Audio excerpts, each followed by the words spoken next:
This is Ryan Elliott for Boxing Social in association with Betfred. I'm in sunny Hartlepool today, joined by the pride of the Northeast, Lewis Ritson. Lewis, it's been a while. Haven't seen you since you fight Robbie Davis. Good Christmas, good New Year. Yeah, good Christmas. There's 3 days off. Christmas Day, Boxing Day, New Year's Day. And, me, Tommy, and that we've been in the full Christmas. And happy as Larry, fit us out. I was going to ask you when you got the call to come back to Neals Ranch, but you said you're back in over Christmas. We've heard there's going to be a April 4th show in Newcastle. Hasn't been formally announced. We expect you to top the bill. Is that what you're working towards? Yeah, well, where you got to keep running up, all of a sudden it's sort of like all this, it's come out. So, April the 4th, and me and Tommy are going to be on that in 2 big fights, and just bringing the big shows back up the North East. You got told to keep it under wraps, so I'm not expecting you to sit here and just tell me exactly what's going on, but opponents-wise, what sort of level are we looking at, and is there any sort of names that's been thrown your way that you could tell us about? No, not one over. Just been told that we're going to be in two hard fights against world-class opponents, so, we've got a hard night ahead of win. That's why we're training so hard. We're in so early. Being in the gym, probably started camp a little bit too early, but we're training really hard, and we've got plenty of time, and we're going to be fit as a fiddle come fight night. As mentioned, the last time I saw you was the Robbie Davis Jr night at the arena. Electric atmosphere, a good win for yourself, and a domestic fight of the year contender. When you look back, how do you sum up that night? Yeah, well, electric.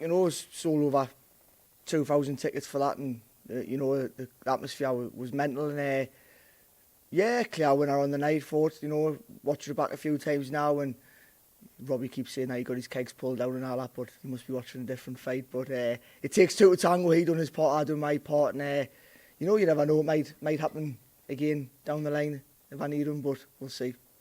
Gotta get that one. I'm giving him a bit stick now. He gave me a bit stick leading up to the fight, so swim with sharks and that. So I've got to give him a bit now since I've won.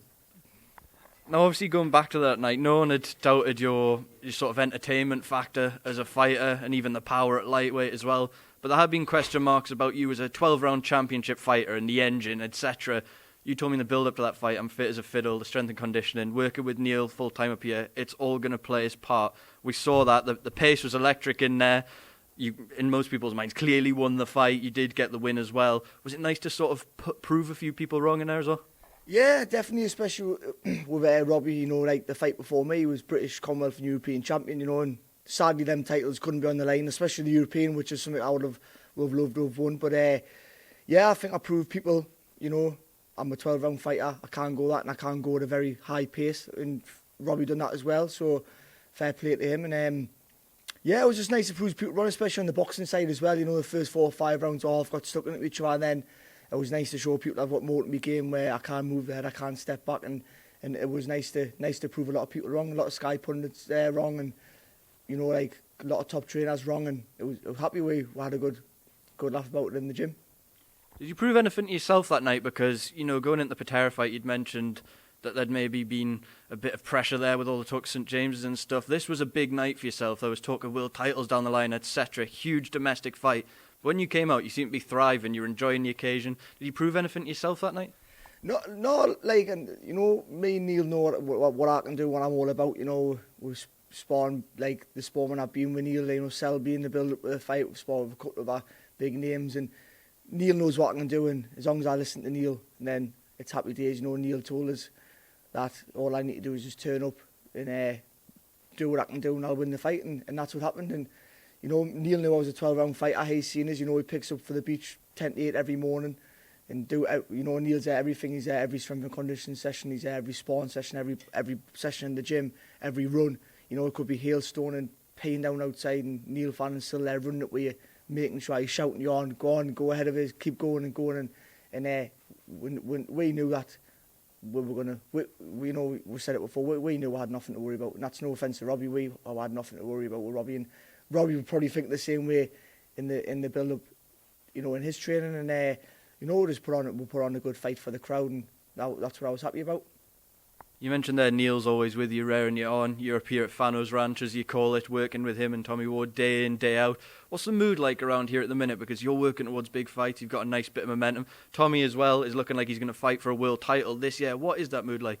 No, the atmosphere is great. Probably the Neil and Fannon's gyms have been in a better place. Like the gyms off for the faint-hearted. You've got me, Tommy, Martin, and a few of us you get tortured and you get tortured. But it's good, you know, it brings out the best in when Tommy Martin brothers, Roy comes in, who's Tommy's brother. I know every session you think you're going to have to be pulling them apart, you know, like they're ready to show us next, they're going to kill each other, but it's good and you know, we've all got to work hard and because if you're not working hard, we're all on each other's backs. Yeah, you lazy bastard, you get going, this and that, and it's good and it's bringing out the best in me.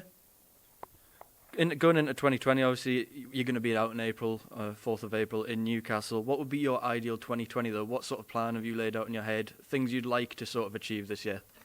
Yeah, we can't really say much about it, but me and Tommy got a free fight plan, and supposedly 2 in Newcastle, 1 in America. So hopefully we can, that can happen. And, you know, we've just been told we've got very very hard fights this year, and if we can get through them, then we've got the world title on us. Next year, you know, it would have been great to get the...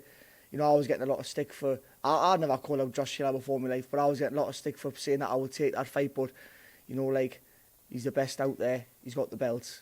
If somebody offers you that fight, then of course you're going to take it on. It doesn't matter what's going to happen in that fight. You're going to try your heart out. But, you know, sadly, that fight is not going to happen now. And we're going to have 3 hard world-level fights and prove to everybody that we're world level. And then we're going to fight for the big honours. You mentioned Josh Taylor there. There was loads of talk. As you said, it didn't actually stem from yourself, this whole Taylor Ritson thing. It came from other people.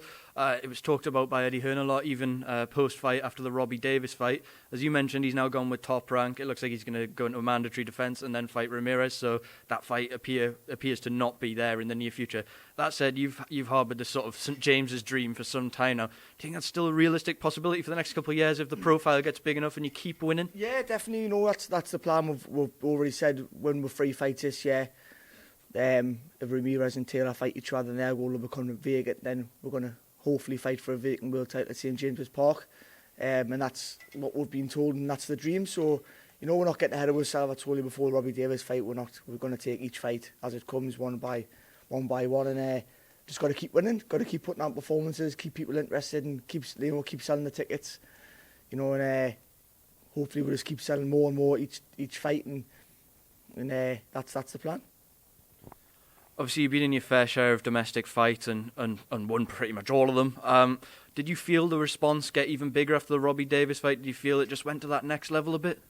Yeah, you know, well, yeah, I mean, because obviously we're 2 fights before that, we're against foreigners, you know, and it was a bit like, it's hard to get up for them, you know, Robbie, you could get your teeth into it and get stuck in, and that win, and obviously proved a lot of people wrong, and we got the win, and it fingered up another level, and, you know, we've got straight back in the training, and I feel like I've went up another level again since that, so we're just got to keep winning and proving people that we can go up the levels. Just to take things away from yourself, Lewis, as mentioned, it looks like Josh Taylor will face Ramirez down the line after they both got the mandatories out the way. If Ramirez avoids any banana skin against Victor Postel as well. Were that fight to happen, how do you see that playing out? Who do you think will be crowned undisputed champion at your weight? Josh. I think the fight will be harder than what it was with. Progress. I think it'll be a harder fight than what that was, but I think Josh is number 1, isn't he? I think he's proved that with the lads that he's fought and stuff. So I think he'll come out on top of that. One last one before I let you go, Lewis. I know you want to go away and see your little one after you just finished your training there next month. Las Vegas got a huge heavyweight rematch. Tyson Fury out there facing Deontay Wilder, WBC world title. How do you see it playing out, and what does each fighter have to do differently going into rematch? I think Tyson's got to do more of the same what he done in the first, and just make sure he doesn't get hit. You know, like Wilder already hit him twice in the last fight, and you put him down the 2 times you hit him. So I think it's all whether he can avoid that right hand for the 12 rounds again, which is going to be hard for him to do. But if there's anyone that can do it, it's him. You know, and I think Fury will win that fight. Lewis, I'm going to let you go. Thank you as always for your time. Thanks for having me up, and we'll catch you when you've got official fight news. But yeah, thank you very much. Thank you very much. Appreciate it.